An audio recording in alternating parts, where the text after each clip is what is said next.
সুন্দর আমার আলু সোয়াবিনের রেসিপি তৈরি হয়ে একদম কমপ্লিট হয়ে গেছে। দেখুন, আপনাদের সামনে আমি চলে এসেছি নতুন একটি চেনা রেসিপি নিয়ে। প্রথমে আমি আজকে আপনাদের সামনে আলু সোয়াবিন রান্না করে দেখাবো।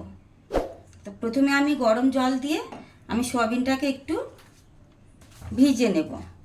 গরম জল দিয়ে আমি সোয়াবিনটাকে ভিজিয়ে নিয়ে কিছুক্ষণ পরে আমি এই সোয়াবিনটাকে গরম জলে ভিজিয়ে তুলে নেব।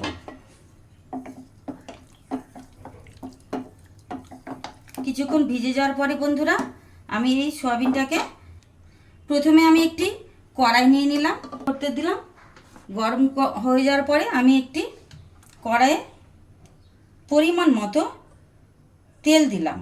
বন্ধুরা, আমরা অনেকেই সোয়াবিন খেতে ভালোবাসি না, কিন্তু এটি যদি আমি আপনাদের রান্না করে দেখাই তাহলে আশা করি সবার ভালো লাগবে।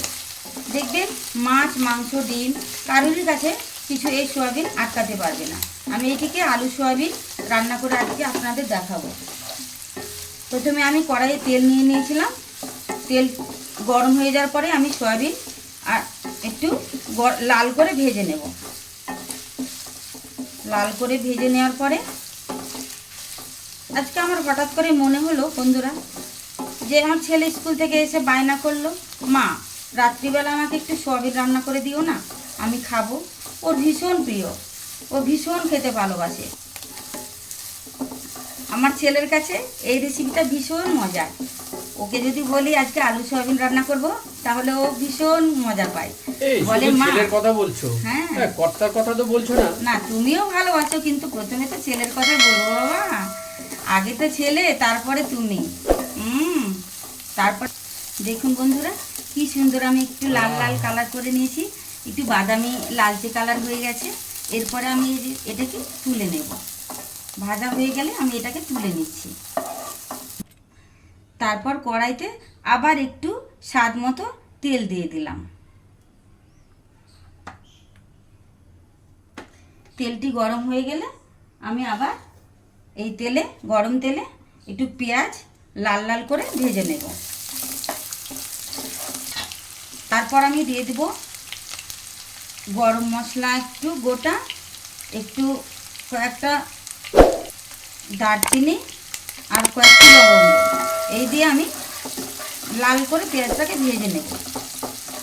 পেঁয়াজটা লাল করে ভাজা হয়ে গেলে দেখুন বন্ধুরা, এটা হালকা একটু কালার চেঞ্জ হয়ে গেছে। এরপরে আমি দিয়ে দেব 1 চামচ রসুন বাটা, 1 চামচ আদা বাটা। এই দুটো বাটা মশলা দিয়ে আমি একটু পেঁয়াজ দিয়ে একটু নেড়ে নেব। এটাকে কষতে থাকতে হবে বন্ধুরা, কষতে কষতে কষতে কষতে বেশ যখন এটা কষা হয়ে যাবে, তখন আস্তে আস্তে করে আমি অ্যাড করে নেব, এক এক করে অ্যাড করে নেব ধনে গুঁড়ো, অ্যাড করে নিচ্ছি জিরে গুঁড়ো, অ্যাড করে নিচ্ছি একটু স্বাদ অনুযায়ী হলুদ গুঁড়ো। তারপরে আমি দিয়ে দিচ্ছি একটু লঙ্কা গুঁড়ো। দেখুন বন্ধুরা, কি সুন্দর এটা কষা হয়ে গেছে। আরও একটু কষতে হবে, তার জন্য একটু জল দিয়ে নিতে হবে। জল দিয়ে নিলাম। এবার এটাকে আমি নাড়তে থাকবো। দেখুন কি সুন্দর কালারটা চেঞ্জ হয়ে আসছে। মশলার গন্ধ বেরোচ্ছে। খাবে, হাত চেটে চেটে খাবে, মাছ মাংস সব ভুলে যাবে তুমি। দেখো সত্যি তো, কি সুন্দর। এরপরে বন্ধুরা আমি অ্যাড করে নেব আমি টমেটো কুচি। আমি একটা বড় সাইজের টমেটো কুচি অ্যাড করে নেব। টমেটো কুচি অ্যাড করার পরে আমি আবার মশলার সঙ্গে একসঙ্গে নাড়তে থাকবো যতক্ষণ না পর্যন্ত এই টমেটো গলে যাচ্ছে, ততক্ষণ না পর্যন্ত আমরা বন্ধুরা এটাকে ঠিক ঢাকা দিয়ে রেখে দেব। মতো একটু লবণও দিয়ে দিলাম।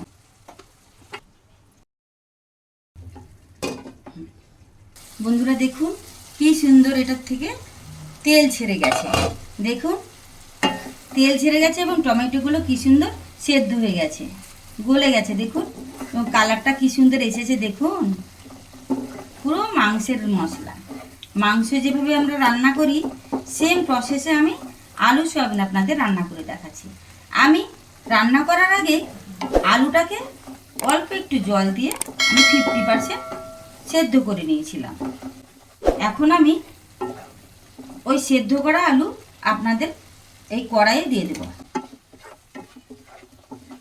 আলু দেওয়ার পরে বন্ধুরা আমি একই পদ্ধতিতে কষতে থাকবো। হ্যাঁ, এরপরে দেখুন আলু যখন আমি একটু নেড়ে চেড়ে নিয়েছি, তারপরে আমি ভাজা সয়াবিন যে তুলে রেখেছিলাম সেই সয়াবিনটা আমি অ্যাড করে দেব। এবার আমি এই দুটো জিনিসকে একসঙ্গে কি সুন্দর করে কষে নেব। দেখুন কি সুন্দর কষা হচ্ছে বন্ধুরা। দেখুন এটা থেকে কষতে কষতেও ঠিক একই রকম পদ্ধতিতে তেল ছেড়ে যাবে, তেলটা সম্পূর্ণ আলাদা হয়ে যাবে। যখনই এই কষতে কষতে বন্ধুরা তেল আলাদা হয়ে যাবে তখন জানবো আমাদের কষা একদম কমপ্লিট হয়ে গেছে।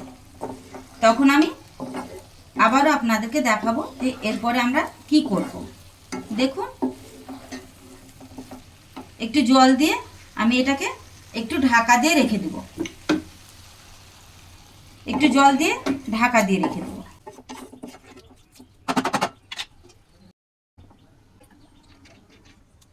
দেখুন বন্ধুরা কি সুন্দর কালারটা এসেছে দেখুন।